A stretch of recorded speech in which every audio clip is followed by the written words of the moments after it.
It's time to go ahead and make another TUR tier list for Extreme Z Awakenings, right? So EZAs. And this seems like it's going to be the last one of 2023 specifically. I'm probably going to do another tier list like in January. So talking about like how I would rank all the EZAs from this year in like, more like tiers like Z, A, B, C, etc. But for here, it's going to be a top 10 TUR tier list. Now, obviously, the reason why we're going to do this top 10 TUR tier list is because Angel Android 13 just came out. Funny enough, even though he came out basically yesterday, I took him into a lot of different events against a Goku, not against a Goku, into actual like Red Zone and stuff like that, Omega Shenron, and I have a really good feeling of what this Android 13 is able to look like in game and what his strengths and weaknesses are.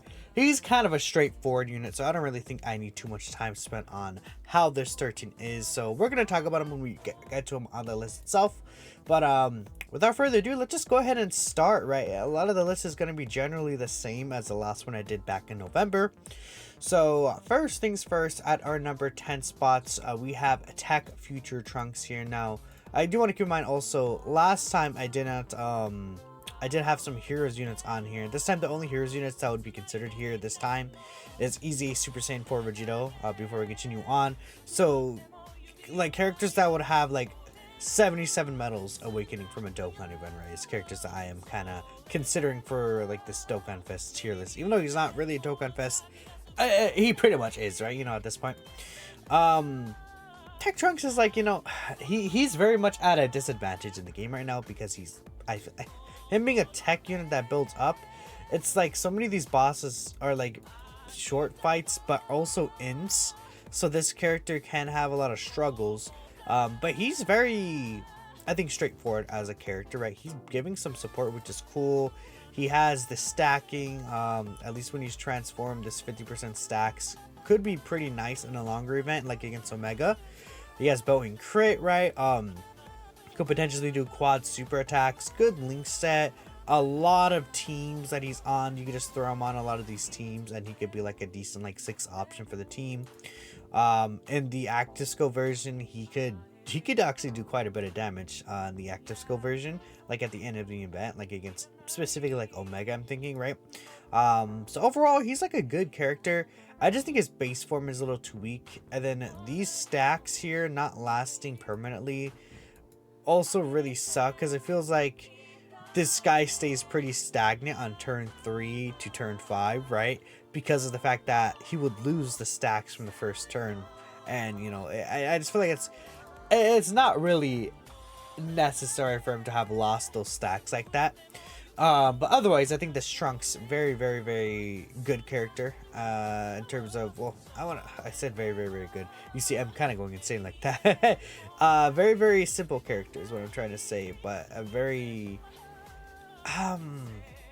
like I don't want to say like versatile, but you guys get what I mean. Where it's like you could just throw him on a lot of these teams, and like I said, it's a 6 option. He'll be a very decent character there. Not very good is what I'd say. Like, he's fine, right? He's 10 on the list, so he's not like anything crazy, but yeah. Next, I did have Angel Blue Gogeta still above him. I think you could probably argue for Tech Trunks above Angel Blue Gogeta. I just think this guy having the evasion, and then when you transform with the 70% dodge, is what leads me to put him above Trunks, because I think both of these characters are pretty like okay offensively and pretty okay defensively, but Gogeta, he at least has the dodge chance, so he could take 0 damage on like that first turn, while Trunks, could have issues like eating normals like on the very first turn if he does not get like some sort of like triple super attack or something like that, right? And then obviously Blue Gogeta, I think, is better than sort of than the actual like transform Super Saiyan Trunks until maybe like he's on like turn 7 or something like that, and it's like, yeah, most fights don't last that long, unfortunately, and this guy is again another very simple character. You throw him on the team, float him off, then you transform to Blue Gogeta. He's like a decent character just all around. I think they did a good job with his EZA. Maybe they could have had this like a greatly raised attack and defense for the turn just to give him a little bit of extra defensive ability in his Super Saiyan form, but Yeah, his Super Saiyan form itself, when he EZ'd, it was always kind of like a little undertuned, right? You could really feel that now, especially, but the Blue Gogeta form is still able to work pretty well.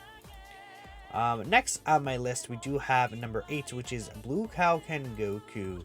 Now, again, the thing with this guy is that I feel like he's been slowly moving down and down on my list. Just because with each time we just move forward without another Universe Survival Saga like Ally, other teams are getting way better, and it's like, you know, a lot of these characters on these other teams that aren't restricted, I find myself just using a lot more than this Blue Cow Ken. I do think though, like, there is a setup where you could very realistically take this guy and beat basically every content in the game, right? But my issue at this point is, even if we get like 9th anniversary, like Tournament of Power, we also have to keep in mind there's going to be at least a little power creep jump in terms of bosses during the 9th anniversary.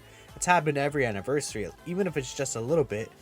And the thing is, this character right now, even currently, like, he's at a point, because this mechanic, having to build up your defense with each attack received, when he first came out in Easy Aid back in February during the anniversary, wasn't as bad, because he got the guard ability, and then he got obviously the increased stats, which is helpful. But at this point now, it's like, well, this character is taking a lot of damage from like receiving the first few attacks, and it's like, you know, if we imagine like during 9th anniversary, if he's already taking damage now, that could be an issue.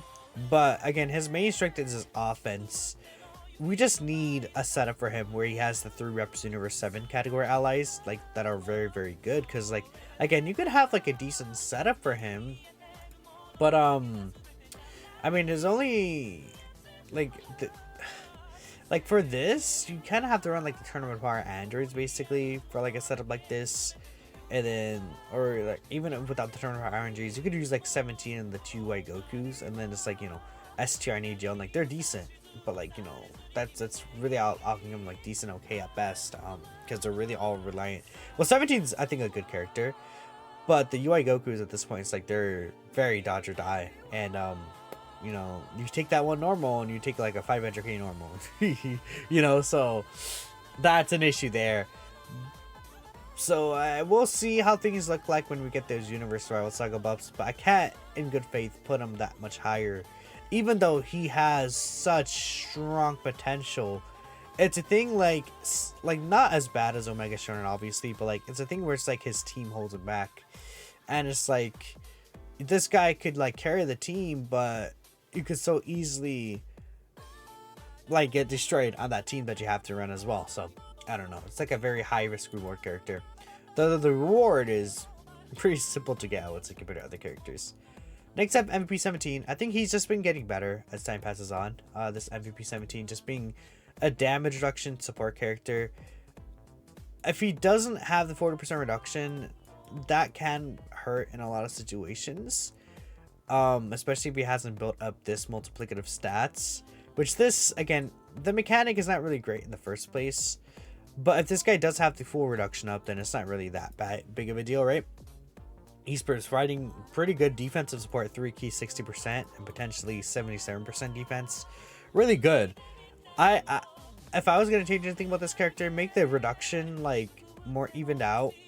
Like, honestly, what if you had... It wouldn't have been a big deal if you had 40% base reduction and then 17% extra under the HP threshold. Like, they did this obviously to like balance him out a little.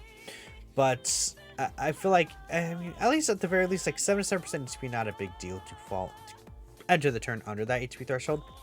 A lot of good teams that this guy is on, and I think he's just a very useful character. This MVP 17, they did a really good job with the EZA. Giving him that damage reduction is so good. And I would say I would choose to use him over Blue Cow Ken right now. Let's say Blue Cow Ken gets a really good team, he could shoot up on the list, but for now I think 17 is just much more versatile across of these really good teams, and just a simple character you can throw on the team, right? Again, he does have his issues, like if you're facing a really difficult boss and he's only having the 17% reduction, sometimes you could struggle to take normals even, I found.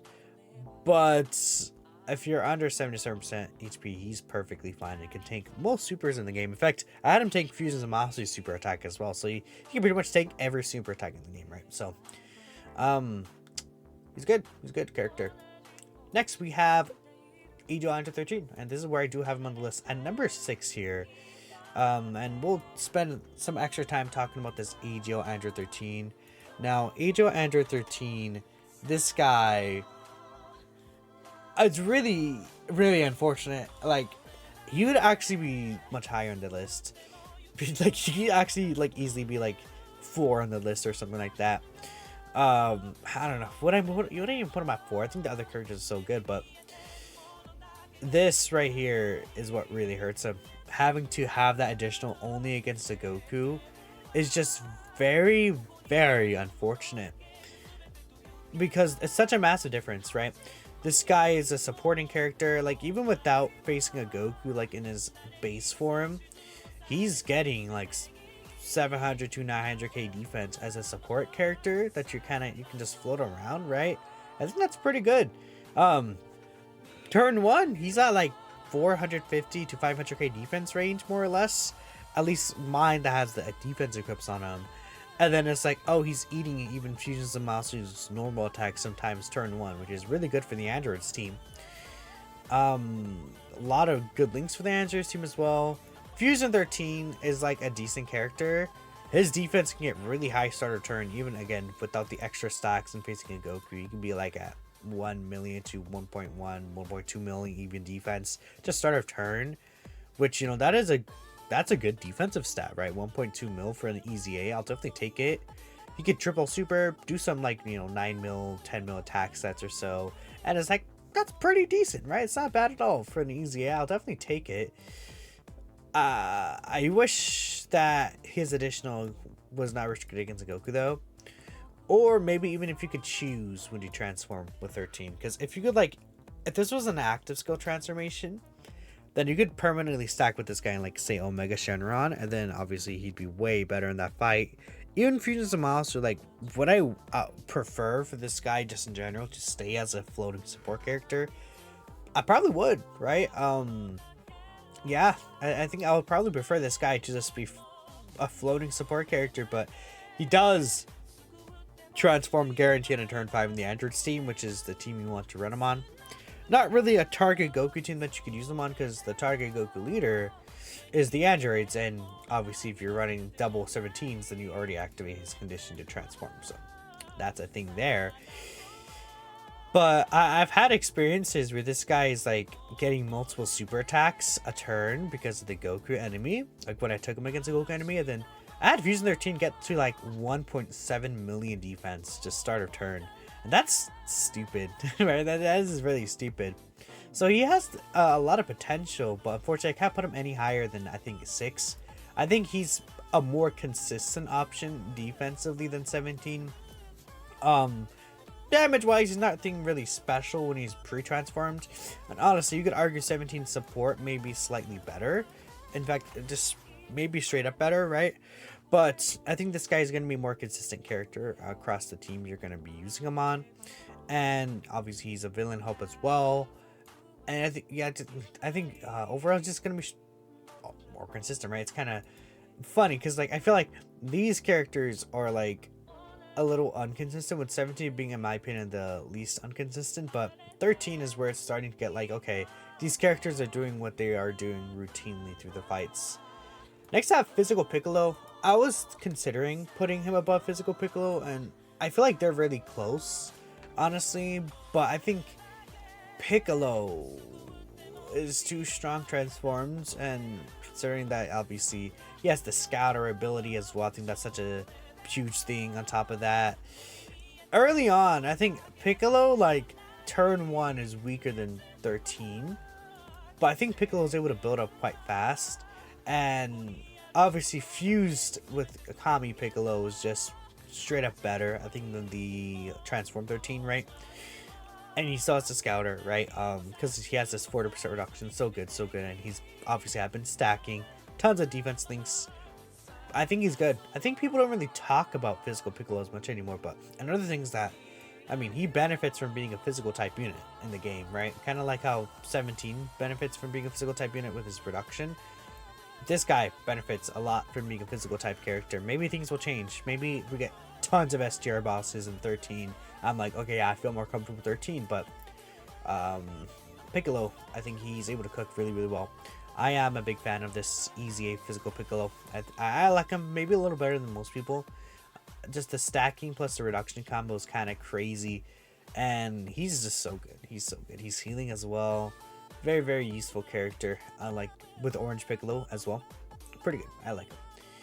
Now, next, the tier list is more or less the same. You guys probably can even see the titles up here, but I'll put Physical Beerus here, and then Super Saiyan 4 Vegito. I think in my last list, when I did Super Saiyan 4 Vegito on here, I had Beerus above him. A lot of y'all in the comments were like, giving me good arguments on why Vegito should be above him, and I think I undervalued a little bit of the counter attack, right? The counter attack is pretty good. And Beerus, you know, another thing is like he doesn't really have a partner right now.